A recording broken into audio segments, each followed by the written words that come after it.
Welcome, everyone, to another episode of Ascendle Unscripted. I'm Michael Cinquino, your host and curious generalist, but today, as always, I have two specialists.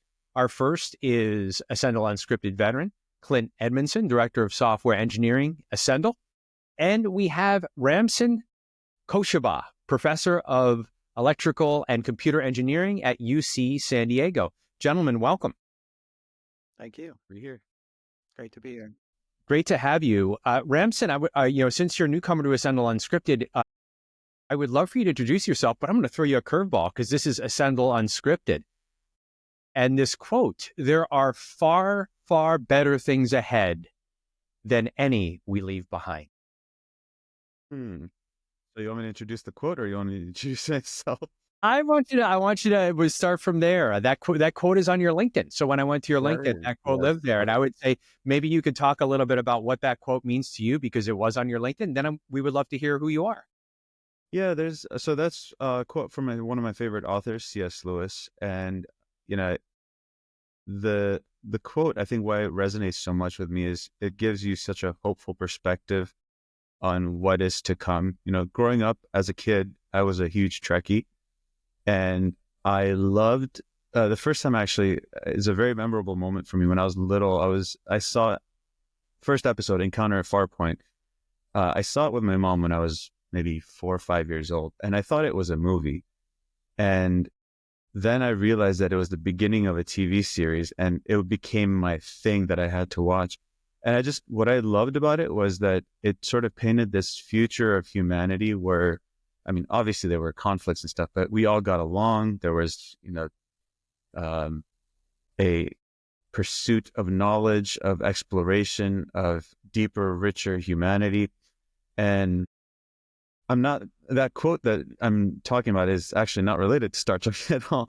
It's, from his Narnia series. But I think that really resonated with me in that, people need something to drive them, a muse, purpose, hope.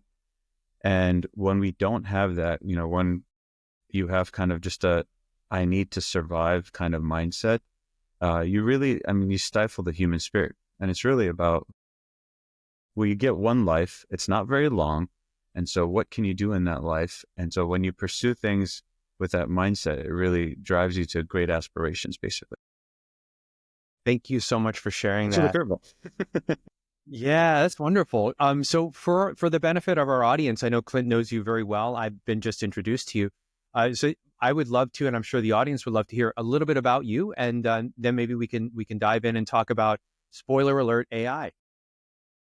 Yeah. So quick sort of Cliff Notes version of myself. I've been in the AI world before we called it AI, and I've basically been exploring areas all around it. I've been fascinated with physical intelligence or robotics since basically I started my undergraduate career. And then when I went into graduate school, I was enamored by the field of computer vision. So I thought, I can solve all of the world's problems by building vision systems. And I really, really sort of got swept away with that. I ended up doing my PhD with a focus on medical vision. So what can I do with a robotic system that can see better? And so my defense, I essentially had this demo of a robotic system that allowed the surgeons to see in 3D. So what I did was in real time, I captured the scene, I reconstructed a 3D world, and then allowed you to sort of have look around views of organs and fun stuff that you don't want to look in 3D. But that was sort of my first foray into building machine learning systems. And we really hyper-focused on calling them machine learning, not artificial intelligence. I had a professor that I loved in graduate school we were focused on neurocomputing. So what does it mean to sort of take a biologically inspired, neuroscience-driven approach to computing? And we often talked about, let's not call it AI, let's call it machine learning, because machine learning is a really well-qualified term. Intelligence, as we've heard all over media nowadays, artificial intelligence, it can mean a million different things to a million different people. And even when we say intelligence, it's not very clear what we are meaning. So anyway, I pursued a career, at least initially, trying to pursue, a medical profession with vision systems. And when I did my defense, we ended up actually getting swept up into a startup. So I became an entrepreneur right out of grad school, was fascinated by that, did that for a few years and did a few back-to-back startups and kind of graduated from sort of initial robotics startup to software engineering. And I learned a lot of the tricks of the trade, sort of while I was working. And I learned a ton about business. And then it was back in 2017 when I actually got an offer to come back to UCSD as a professor, started teaching some hands-on courses, sort of bringing my experiences back to students because my own experience as a student was woefully lacking for what I was, not ready for as an entrepreneur. So I brought some of those things, with agile thinking, real sort of practical applications of theory and motivating what you're learning in class by real problems that you're dealing with customer-centric design, all that sort of, funneled into my courses. So I started doing that back in 2017. Never thought I was going to be an educator, but then, fast forward, here we are now. And, I'm back in industry, but I love the academic side. So I do both and just can't complain. I love it. That's really interesting. Yeah. But you and I haven't really talked about our academic background. So I went through grad school, specializing in graphics and AI as well. And so I went to University of South Florida, and we had a huge medical college attached to us, and very similar. We had access to tons of X-rays and MRI scans and data that were scrubbed for PI. But we were doing at the time, we were doing a lot of digital image processing, right? So Photoshop was still fairly new and just doing conversions and edge detections and different types of algorithms on photos. But AI and ML was just coming to being, and they knew the potential was there to take all these scans and automatically, if not perfectly, but at least get a first pass at trying to detect anomalies, detect cancers, detect growths, benign, and so that you could do a lot more volume of that information and get to the truth and not the false positives, which is so huge emphasis. So we had ready access to tons of medical data to use for research. It was really cool. So interesting how parallel that is. This is where I have to be very careful because these episodes could probably go 3 hours. Just a little bit about me. I'm currently at Northwestern University getting a degree in clinical mental health. And a lot of what we're talking about right now is augmentation, AI augmentation in a clinical therapeutic perspective. And it's my belief that in the very near future, with a client in person, I'll be wearing a set of Google type glasses, and those glasses will augment my understanding of a client by seeing micro expressions that might evade my biases or I might not be able to see. So I believe the future truly is augmentation. And we talked a lot about it on Ascendle Unscripted. And my wife just had surgery, robotic surgery not too long ago, complex robotic surgery. And this is augmentation of surgery. Just incredible stuff. And Clint, I didn't know you had that background as well. Ramsin, you brought up something about intelligence. And it's a question that we love to talk about here is like defining this, because we hear this word thrown around a lot. And I would love to hear from the both of you, what does intelligence even mean? It's an excellent question. And I'll give you maybe a non-answer because I think the true answer is we don't fully grasp what intelligence is. And at least in the academic perspective, I think a better approach is to say what we know it is not. And so when we look at, for example, a human being and we say, wow, Clint is really smart, right? There are elements of Clint that I sort of associate with what I call intelligent, having recall of events. Like if I tell him something 3 years ago and he remembers, like, how's your puppy doing? Wow, man, Clint, how do you remember those? So there is an aspect of memory associated with intelligence, but it's not just memory. So there's higher level strategy, planning, abstraction, being able to think in levels that are not necessarily our visual perception, right? So we see the world in 3 dimensions, but mathematicians that are highly intelligent, like Einstein is generally attributed as being one of the smartest people that ever lived, and people have thrown quotes his way that I don't think he ever said necessarily. But you look at him and, what was really fascinating was that he thought in this abstract level of mathematics, and he took physics to these dimensions that we could not necessarily grasp. And then that allowed him to sort of extrapolate on what the knowledge was that he knew. So extrapolation is an aspect of intelligence. But we sort of are dancing around that when we say artificial intelligence by sort of capturing elements of it. But really, I mean, when we get to the heart of it and say, what is intelligence? I don't think we've cracked that nut yet. So Clint, I'll let you add to that because I don't want to take all you the and I've glory. talked about this a number of times over meals. And you've presented several times, and I distinctly remember the way you describe it. These large language models, which are all the rage right now, are nothing more than large imprinted memory bases that have been trained on volume, corpuses of data. So they're giant opinionated averaging models, for lack of a better term. I think you used a very similar description. They don't think. We ask them a question and we get a sensory response to a stimulus input based on what they've been trained on. The research right now, and this is where everybody's trying to leapfrog everybody else, is how do we put executive function on top of that to make it do more than just be a really fast recall engine based on what we trained it on, right? And there's all kinds of facets too, as Ramsin said. You can train different models on different corpuses of knowledge, and they're going to have a different upbringing, so to speak. Just like if you raised a child in different environments with different access to different information, different stimulus. So is that an aspect of intelligence? Yeah, it's I heard a really great term once. I don't know if you've heard this. The apperceptive mass is the sum total of everything you've ever learned. And that's in our, what we've captured in our brains. And that's unique to each person's experiences and that collection of information.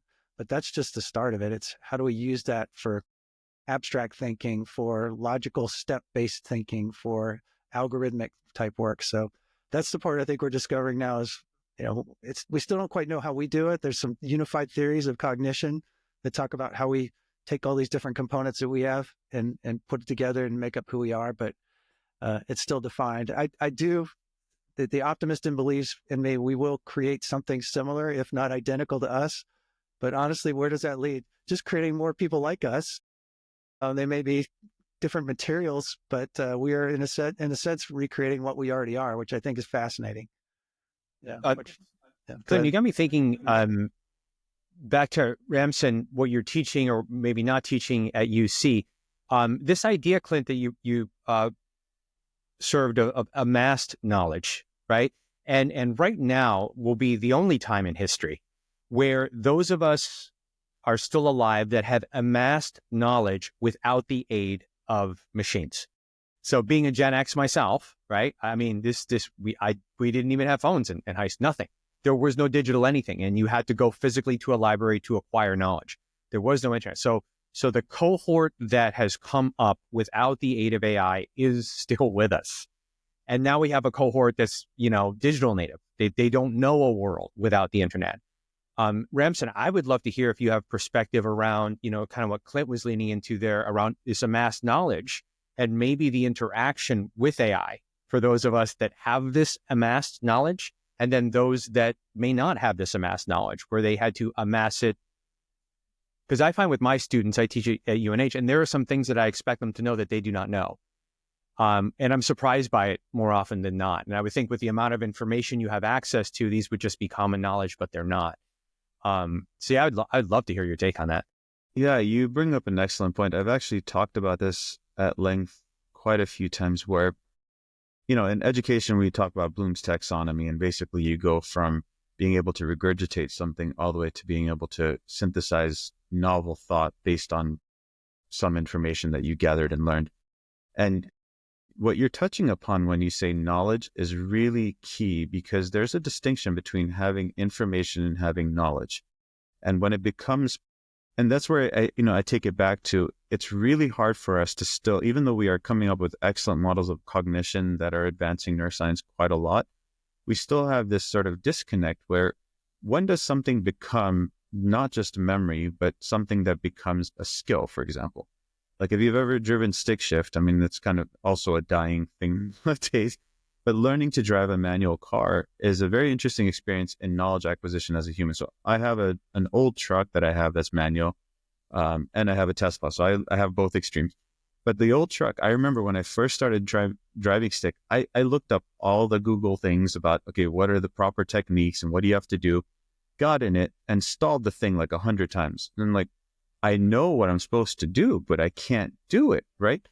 And then in the course of about a month, all of a sudden I had this aha moment where I'm sitting there and I'm drinking a coffee and I'm shifting the car without even thinking about it.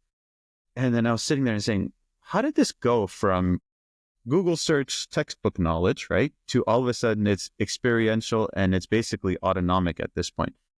And that is where I think the transfer happens from information to knowledge.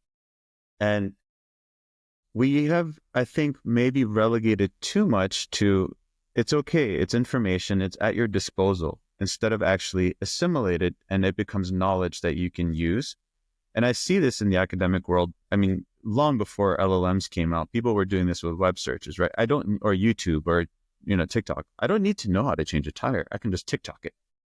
Okay, well, now I don't have that knowledge. It's just kind of information.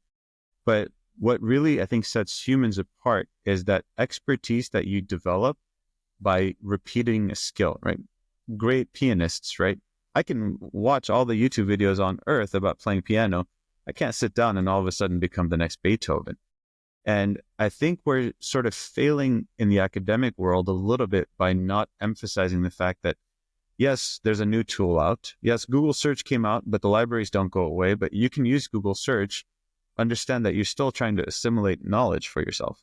LLMs come out. Great. Now I don't have to create boilerplate code for yet another web app, but I should still understand what it's doing. I should inherently understand the inner workings of the request response cycle of HTTP and what is happening on a client, what is happening on a server, because then I can have agency. So one of the things that I think we've kind of touched upon nowadays in this era of agents is that we're trying to introduce agency into LLMs. And the idea of agency is really key to, I have knowledge that I can apply and I can actionalize, right? So I can go and I can will that this knowledge will lead me to changing my tire. That's not the same thing as I have information. So I don't know if that's really kind of touching upon it, but when I try to teach students, for example, I always emphasize, hey, we're going to start with some kind of problem. Here's the thing that we're trying to achieve. We're trying to build, we have a sensor that we're reading some data from the real world. We're trying to build a filtered version of that so that we can convert it from an analog signal to a digital signal. So that's our problem statement. Now, what theoretical understanding do we need to have? Then we take the theoretical understanding, then we go to, okay, practically, what do I have to do now? I understand the theory that I have to filter and I need to know the Nyquist theorem and whatever. I take that theory and now I can actually apply it. Well, I take that theory and apply it. What does that mean? Well, I have to write some code. So what language? I need to know some fundamental Python or microcontroller programming. And then based on that, now I understand the process. Well, now, okay, optimize this filter so that it filters out the noise.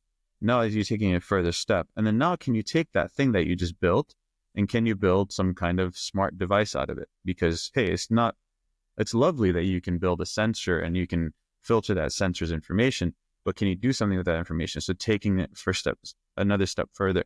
Every time you apply that knowledge that you've gained in a novel domain, it anchors it more. And so this is where we sort of at least try to push towards the neuroscience that we've seen. I don't know if that went way off course or if that aligned with what you were asking. Oh, that's great, man. So I got to, there's a lot of fear right now around what's AI going to do to our economy, our civilization, our socioeconomic status. I saw a really great meme yesterday that I want to share because I thought it was really good. It's a dad comes in the house, he sees his kid watching a YouTube video of someone playing a video game. He says, "Why are you watching a video of someone playing a video game? Why don't you just play video games?" And the kid's response was, "You watch football on Sunday and you don't go play it." And it's like, you're right, touche. And I want to bring this back around to Star Trek, because one of the tenets of Star Trek, more so in the second set, the Next Generation series, was the post-scarcity society, right? Where you can be anyone you want to be. You can work and pursue your abilities and your talents to the degree that you want to take them and not have to worry about the foundations of food and water and shelter and all that stuff. And so I think what we're seeing is this next ratchet up of certain foundational needs are met. And in this case, even it's education, right? I can know Kung Fu tomorrow. I still need to practice it to get the craft to where I want to be, but I can learn it. I have access to information like we've never had before. And I get it. It's scary. People are nervous. Like, what does it mean to my job, my career, what I'm going to do next? But I think it's going to force us to really, and I hope, as rational adults, we focus on ourselves and we focus on what we can do in our individuality to be better at who we are and explore things that aren't strictly about making sure we have food on the table and, a roof over our heads. So I think we're moving in that direction. I don't know, Ramsin, if you agree, disagree. Like, it's always been a fascination in Star Trek that like they take away that so you can think about really important things in the universe. Yeah, you often hear the term, is AI going to take my job? And as scary as that may sound, if AI is going to take your job, that job is beneath you. You deserve to have a better job. And this is what we've done actually to human civilization. We've created these menial jobs because we needed them. And quite frankly, somebody has to go and sort the buttons at a button factory until we build a robot that does the button sorting. But nobody actually dreams of growing up to be a button sorter. Of course, it pays their bills, and so the fear is there. But I think this is where we're headed, is that we want to get, and what is it that we're trying to achieve by building these thinking systems? We want to get to a place where we have more autonomy as human beings to be creative, to be driven by pursuits like Clint was saying. When the bare necessities are met, right, and I don't have to worry about where am I going to sleep, where am I going to eat, what am I going to eat, then what? Who is Clint? How is he going to express himself? Is it that he's going to just tap into his musical foray and become, a great composer? That is, I think, what sets us uniquely apart as humans. And, is AI going to touch upon that aspect? That's a very, we get sci-fi.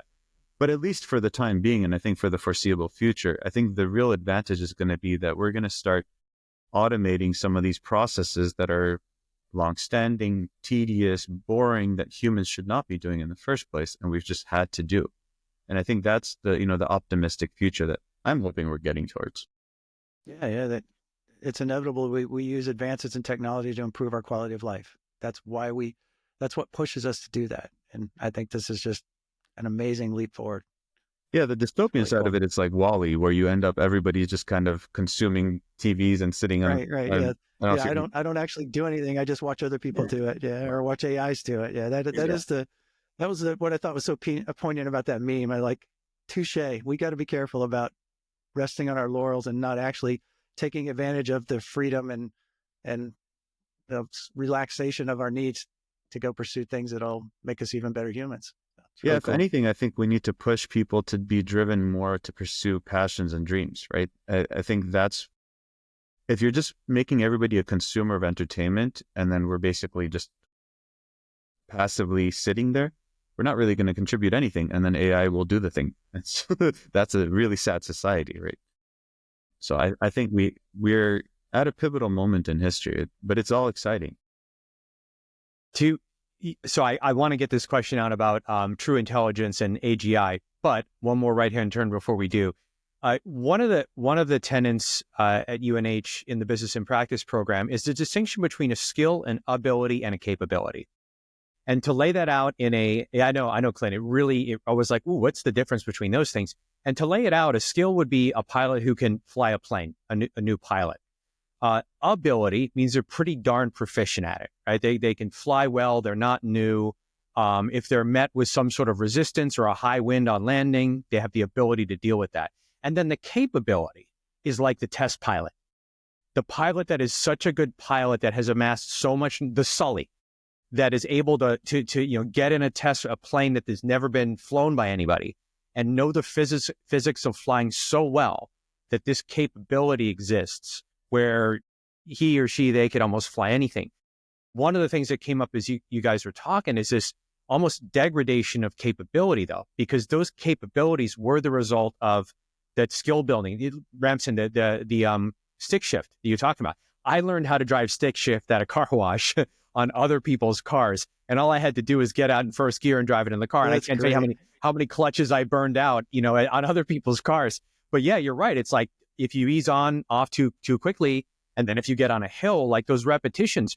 So the question I have, and I would love to hear from both your perspectives of, if we're going to replace these baseline skills with computer assisted whatever, is it going to be more difficult to get to those higher levels of proficiency because you didn't do those foundational things? And I ask sincerely because I don't know, and I would love to hear what you guys think on this.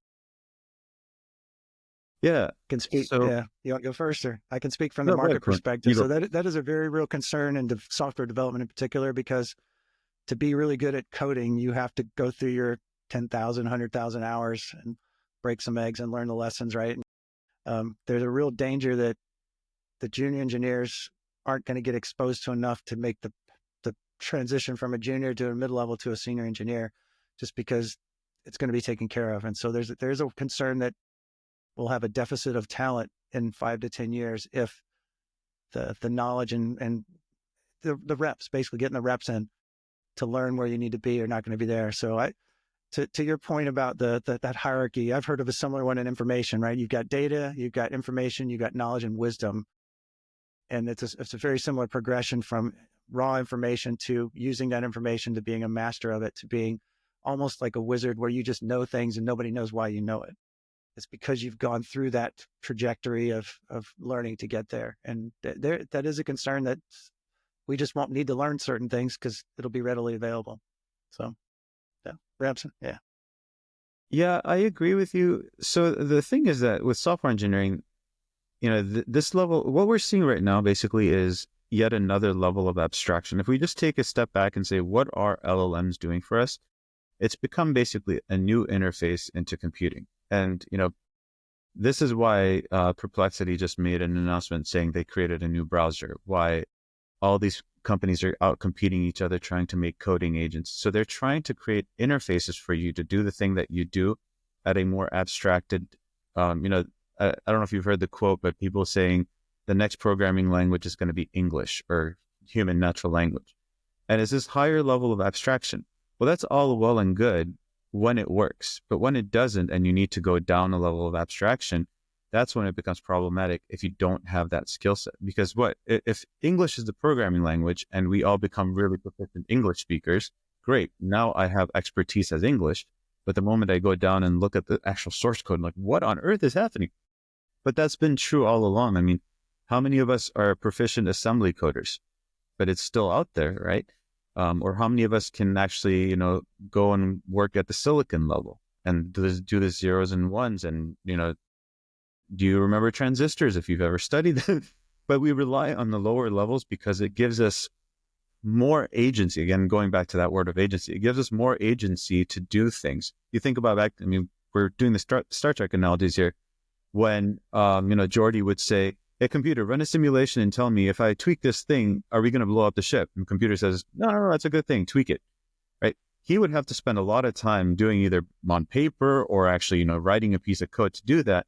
And so, but he understands fundamentally what's happening at the lower levels. And I think that's where we really need to focus. As we abstract away, we have to keep reminding people the foundations. And that, I've been doing martial arts for about 25 years now. And one of the things that I love about the mindset, it's sort of this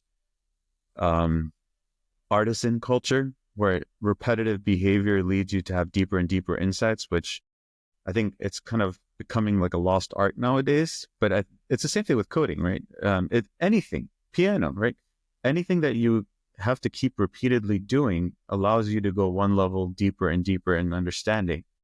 And so I think we just, as we're introducing higher levels of abstraction, we have to keep emphasizing deeper understanding of the lower levels. And that's going to keep us kind of from falling apart. Because imagine if LLMs all of a sudden stop working, or Google search stopped working.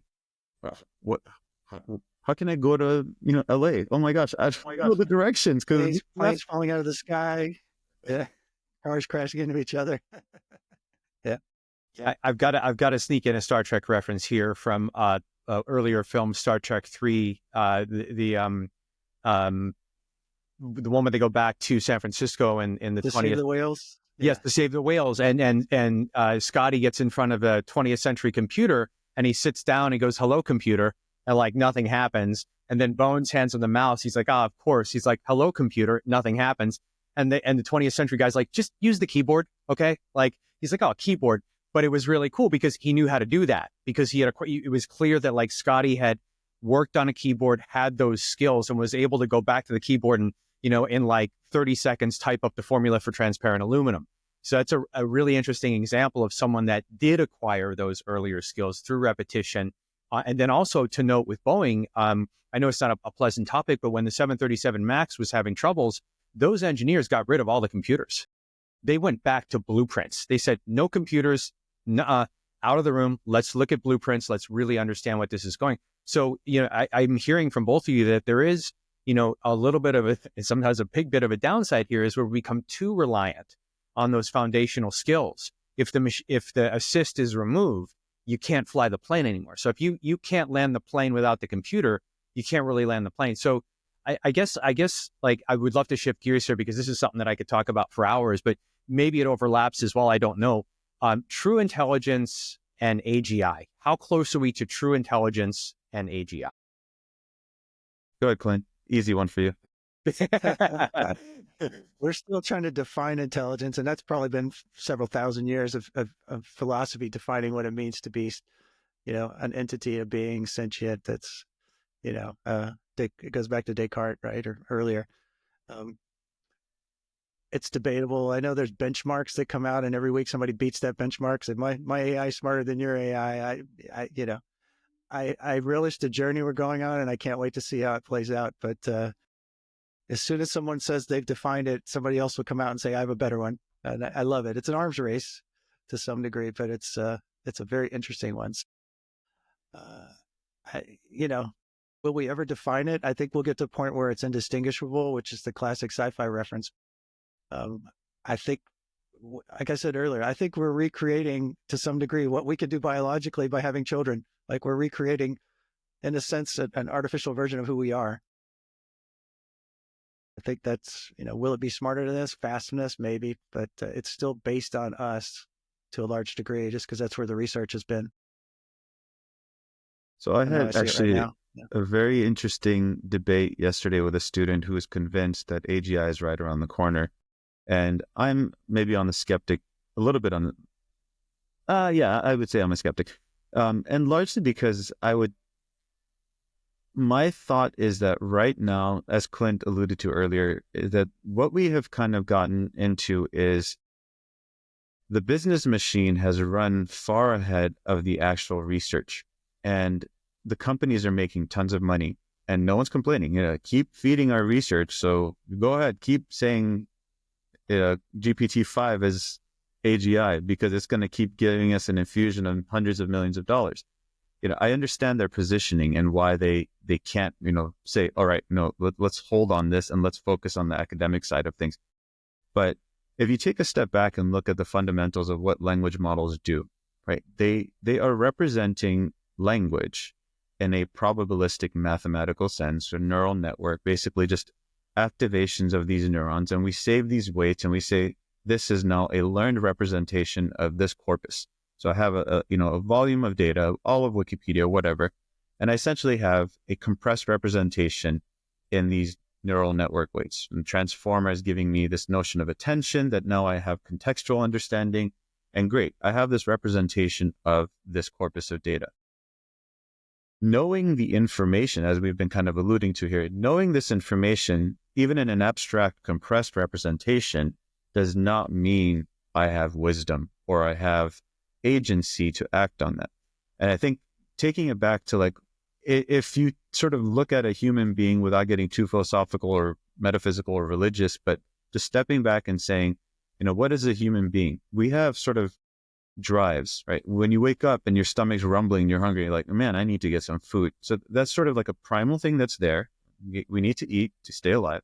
And then once we kind of go past that, we start kind of having this inner monologue and thinking, well, okay, I haven't shopped for groceries. All I've got is like that one egg. I don't know how long it's been in there. Do I want to risk it? I start kind of having that voice. You talk to yourself and you're like, oh, wait, no, I have that lard that's been sitting. I can eat the lard. And like, no, wait, I don't want to eat lard. I'm trying to get in shape.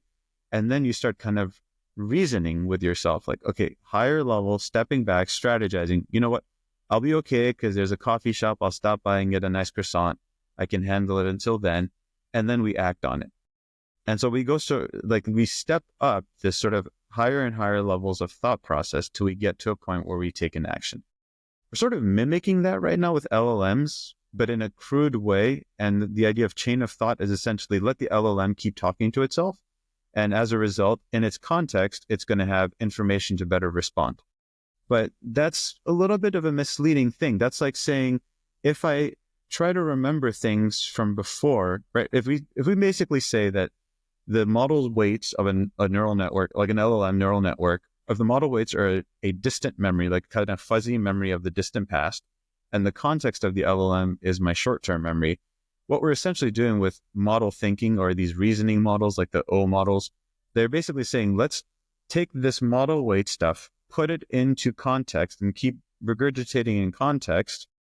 Now my context is more relevant, and so my output at the end is going to be even more relevant, and I've got reasoning going on. Well, that's not just reasoning doesn't just do that, right? You have like a moment of inspiration, eureka moment, apple falls on your head, and you go, oh my gosh, gravity. Right? That wouldn't happen in the way that we're representing things right now. So we basically have, I think, really well-designed systems to represent language and a distant memory of people reasoning, right? Because we've basically taken the entire web. But to call that intelligence and to say we're learning from that is kind of I think it's like I said, the marketing and the business has pushed things so fast that people are just kind of like, all right, what do we do to slap onto this to make it look like we have the next iteration? A great example is Claude came out yesterday with the Claude 3.7, and it was playing Pokemon, and people are like blown away by it. I'm like, hold on, look at what it's doing, right? They had some very smart people basically infuse their knowledge about the gameplay and create specific tooling into this thing so that the model basically is just taking snapshots, say, what do I do in this moment in time?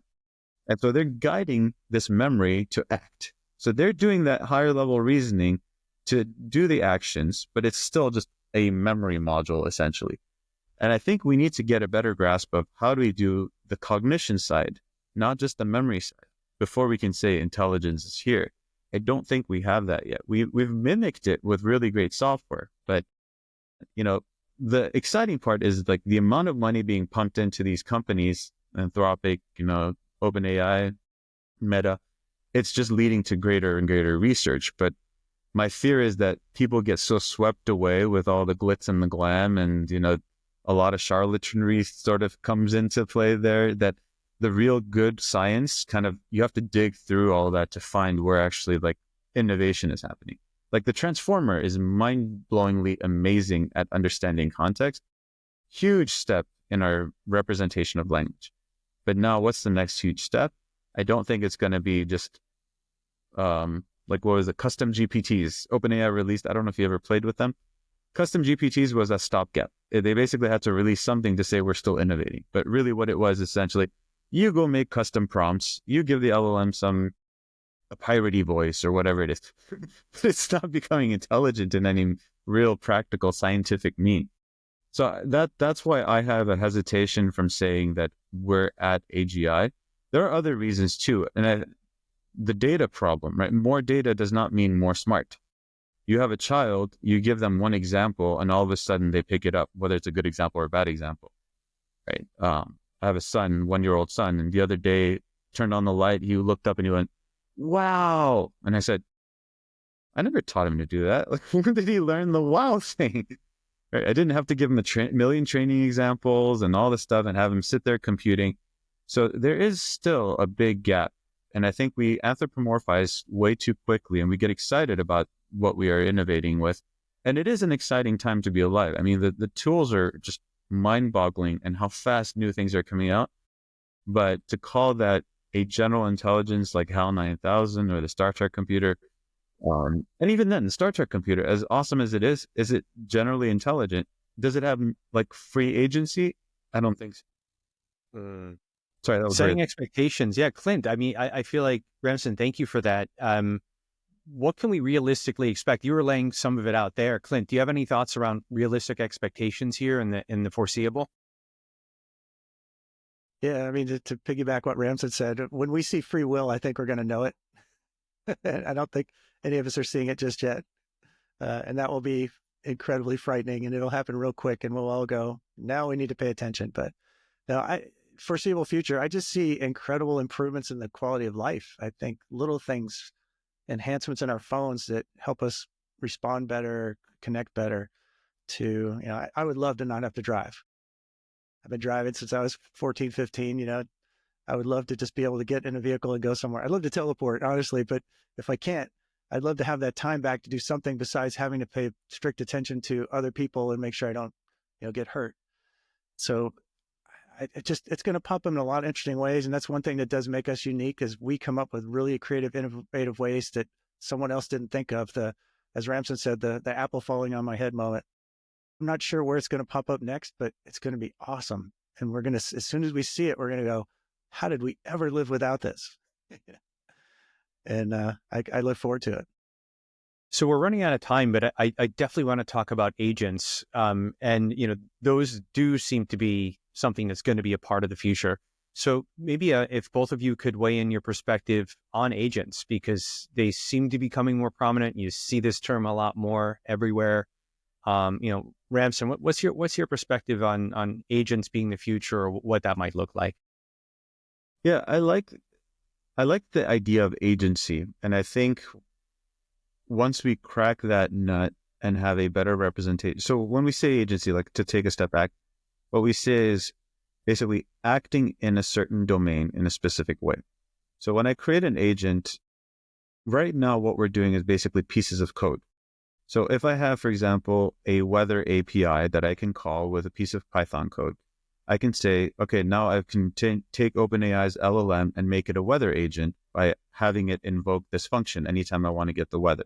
And then all of a sudden the LLM can tell me, your micro forecast in your area is this. And, would you like me to tell you what I recommend you should wear today? And now I have a weather agent.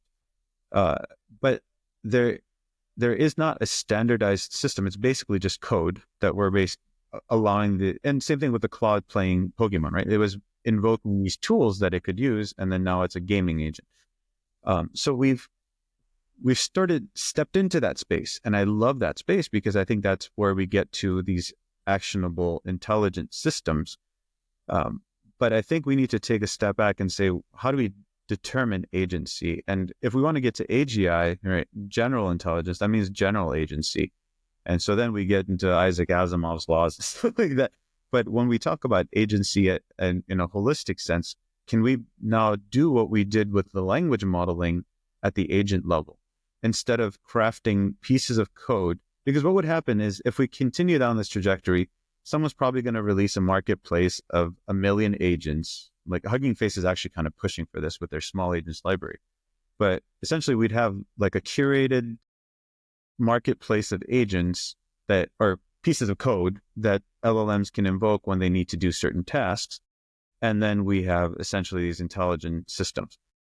I think there's a disconnect there because the LLM has no real logical foundations. If I do step A, then step B, and then step C, and as a result, I should do right now we're doing the deep reasoning. But if it, for example, calls an API and the API returns an error because you used this wrong key, it's going to try to do some different key. Right? It doesn't really think about, well, let me sleuth about this. Oh, maybe the tools are broken.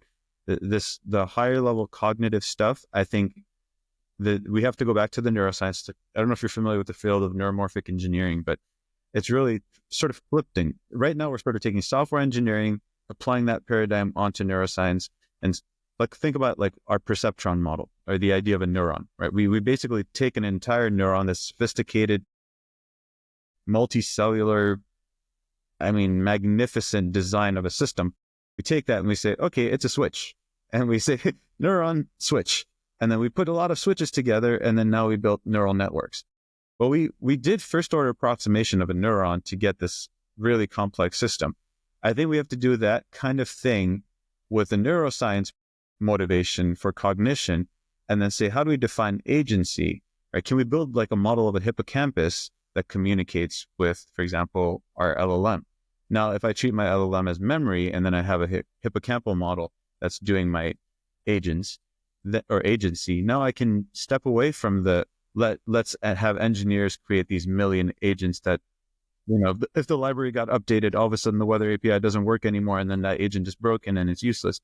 I think we're in that direction, but I think the agency part is going to be a huge stepping stone to us getting these language models away from just modeling language to modeling cognition. And then we have the AGI conversation at that point. Yeah, I'm right there with you. I think take an example of an abstraction we have now, electricity, right? We all have a standard in the United States where we can plug in, we can buy a device, plug it in, and we know the electricity is going to work. Right now, I can write agents to wake up, go check the weather, print it on a screen and show it to me, right? It's a very simple agent because it's a known interface and I write the code for it. The agents of the future will be smart enough to adapt to an imperfect environment within a reason, a reasonable parameterized handshaking protocol, so to speak. So much like getting your internet or getting your electricity or getting your water, we'll be able to connect our agents. And I think this is where the platform providers are going to start to emerge as someone who can create a generalistic agentive grid or mesh that our agents can operate on, that we can plug in and act on our behalf without explicit coding or coding in English, which is an inexact, non-deterministic language, and still get what we mean and go act on our behalf correctly. I see that as a near-term future, if that makes sense, right? We have these semi-programmed autonomous things that have some level of intelligence, maybe bordering on wisdom, that can go react in an unknown environment or environment different from what they were trained on and still do the job we asked them to do. Clint, thank you for that. So we're at the end of the episode here, and this is my favorite part because I get to ask each of you, through the course of the episode, have there been any fresh thoughts that have come up that you might want to share or highlight, or something that's come up for you during the course of the episode that you might want to kind of leave as a parting thought? Ramsin, I'll start with you. Well, it takes us back to Star Trek. And so this is where I think the human mind is such a beautiful,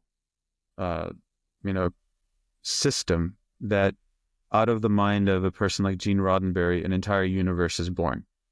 Right? Star Trek did not exist. Or you look at Tolkien, and he created an entire language of Elvish out of thin air. Right? He just dreamt it. And so, as much as we're advancing the AI space, I think we really need to go back and appreciate human intelligence and how do we nurture human intelligence in the next generation, right? You were talking, Michael, brilliant stuff you're raising about, the distinction between skills, abilities, capabilities. And I think we really need to get people to become artisans of their crafts. And as we take away the sort of rote, lame jobs that nobody wants, give them purpose, give them the necessities of life, and allow them to really tap into what makes them uniquely them. And I think that's going to be better for all of us, right? When Clint is at his best, when Michael's at his best, when Ramsin's at his best, not dealing with, the mundane aspects of life, who are you? And that the untapped potential within you is really mind-boggling. I mean, if I sat down and tried to think up Star Trek for myself today, I don't even know where I'd be. I probably would mimic it the best. I think that was the thing that kind of like resonated with me, that there is a lot about just the genius of human intelligence that we still don't understand. And it's humbling, and there are far greater things ahead than what we leave behind. So I'll leave it on that. Thank you so much for that. I do have to ask one follow-up question. Artisan, for the benefits of even my students, how do you define an artisan? What does that embody? So, in karate, there's this notion that technique. So we have a lot of philosophies in martial arts, and I've trained in several arts, but primarily in karate. And one of the things that is sort of the tenets of martial arts is technique happens in the absence of thought. And it's this sort of like philosophical notion that, of course, you're thinking because you're doing it, but it becomes so much ingrained within you, just like driving a manual car. Right? It becomes so ingrained within you that no longer are you actually actively thinking about the mechanical steps. Initially, you did, right? First gear to second gear. You don't go fourth to first. That's a big no. You have these things that you're telling yourself constantly to reinforce the behavior. But once you've got that behavior down and the skill is acquired, right? As you go from that to ability to capability to expertise, then the artisan part comes out when it's no longer about the actual act of doing things, but the thing that can come of it. So like when I think about like the statue of David and how Michelangelo, like the nuance and understanding the musculature, and there's where artisanry really comes forth, because he's no longer thinking about the actual chiseling, right, which is just really tedious and hard, and oopsie, I broke it, start all over. But once you got that down, right, I think that's where artisanry really is something that shines. And I think when we used to educate people before, because we didn't have information at our disposal like we do today, we valued it a lot more. Because if I was a blacksmith and I had to pass on my trade, I really wanted to make sure that what I had, whatever it was in me, I passed it on to my pupil, because when I'm gone, that skill is no longer around. And so they valued that a lot. And in today's era, it's like, well, yeah, it's just information. I think that's where, this notion of an artisan is something that we really have to reinvigorate again in our society. Thank you very much for that. Clint, what's come up for you through the course of this episode that you might want to leave behind here? Sure. I have to think this might just be the nerdiest episode we've done yet, with all the Star Trek references. I love it. I've got one more. So if you guys have seen the latest Star Trek, Picard, so you've got a starship captain who's battled alien civilizations, explored new worlds. What does he do when he retires? He creates a vineyard and he grows grapes and makes wine, like the ultimate pursuit of his own personal passion and a craft and an artisanship, so to speak.